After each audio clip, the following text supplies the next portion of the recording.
Today in this video, I'm going to go over how to install Shimano style SPD cleats. This is the 2-bolt system like this, really common for mountain biking.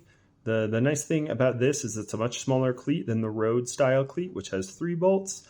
So it gives you, it's a little bit easier to walk in, especially if you have a recessed, you can get shoes where the cleat sits inside the shoe bed there. But there's a couple mistakes people commonly make when installing these. I want to go over that and how to properly install them. So let's jump in. The first common mistake is putting this little plate in upside down. So this fits in here like so, and there's little recesses that the bolt goes in, and that's so it fits flush. A lot of times what happens is people put these in and then this doesn't sit flush and the bolt kind of sticks out. You want to avoid that. Just go with the side that's a little countersunk in there and make sure the cleat's the right way. I've also seen people put the cleat in upside down. So the little ridges you see on here, those are supposed to bite into the sole of the shoe. As you can see here, there's all these little marks around here. This is meant to bite in like so. Boom. That little arrow, the pointy end is goes to the front of the shoe. The square end goes to the back. So let's throw this in. My personal preference is to use a little bit of grease on these bolts. Do whatever the manufacturer says. Some cleats, they say use a stuff called Loctite. It's just a glue that you put on bolts. The reason that happens is, and I like to put a little bit on this washer right here, a little bit of grease there, a little bit of grease there. The reason that they tell you to put Loctite on it is people don't tighten it down enough and bed the cleat into the shoe. So boom, everything's greased. Let's put this on. Now, one thing you can do before you go to install the cleat is find the ball of your foot and make a little mark. Then you want to center the center of these 2 bolts with that center of the ball of your foot. You can choose either one of these. It's just one's more forward or one's more back. And what I would do is, let's make sure that cleat slipped through. So I'll do this a little differently. This piece goes in here. Boom. Like so, with that recess facing up. The tip of the cleat, the pointy side, is pointed forward. I have seen these installed backwards, upside down, and inside out. So I'm going to put 1 bolt in. We're not going to tighten these down. We're just going to go get them started into the bolt holes. This is a 4mm wrench that we're putting in here.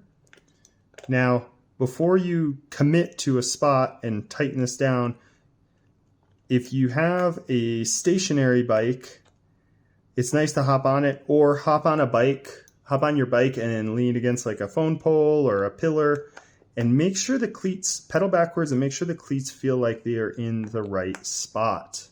A lot of the times when you get on, if they're in the wrong spot or a little tilted, because they actually have to, the curve of your shoe goes this way and the cleat kind of has to point away. It looks a little crooked, but I find that the most comfortable. A lot of what I'm saying is preference. So it kind of points straight and the shoe curves, so it looks a little crooked. But I get these bolts just snug. We're not going to do the final tighten that's going to bed it in. You just want them just snug so you can clip in and feel where the cleat is. Don't go for a ride with loose cleats. So they're just snug, they're not fully tight. You clip into the bike, pedal backwards, make sure they feel like you don't need to tilt this. You might go for several rides and need to readjust it. It just gets hard when it falls into the little embedded marks it makes. So you want to try to get that set up right out of the gate in the right spot. So once you find the spot where you want to be, you can also move this back back and forth, side to side. Figure out where it is, feel it on the bike, and then you come in, and what you do with this, and the problem is people don't alternate tightening, so it slowly pushes the cleat into the bed of the shoe. So they'll go out, one bolt falls out, and then you have a bad day. So what you do, the proper way to do this is you go like an 1/8 or a 1/4 turn. So a 1/4 is from here to here, and you alternate back and forth, and that's going to bed the cleat in. And you'll feel like you're pushing this into plastic, so you'll feel it kind of pushing in, and then there's a point where it gets more difficult. And now this is feeling more difficult, like it's starting to stop, and that's where the sweet spot is. I'm not getting a full 1/4 turn. I'm getting like less than an 1/8 of a turn. And you might alternate back and forth 20 times to make sure it's fully tight. Then, crucial part of this is to check it after you ride. I can't stress this enough.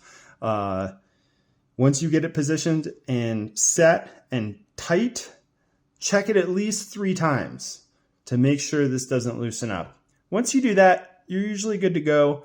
The reason I like to use grease over Loctite, and that's a personal preference, so if you want to use Loctite, go for it. But I've had these cleats seize into shoes, and then these will wear out, and sometimes you just have to throw the shoes away. So that's why I use grease. Do what the manufacturer says. If they say throw Loctite on it, do Loctite.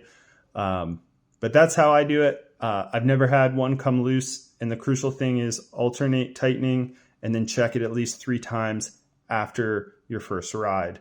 Just throw your 4mm wrench on it and make sure that that's staying tight. After that, you're good to go.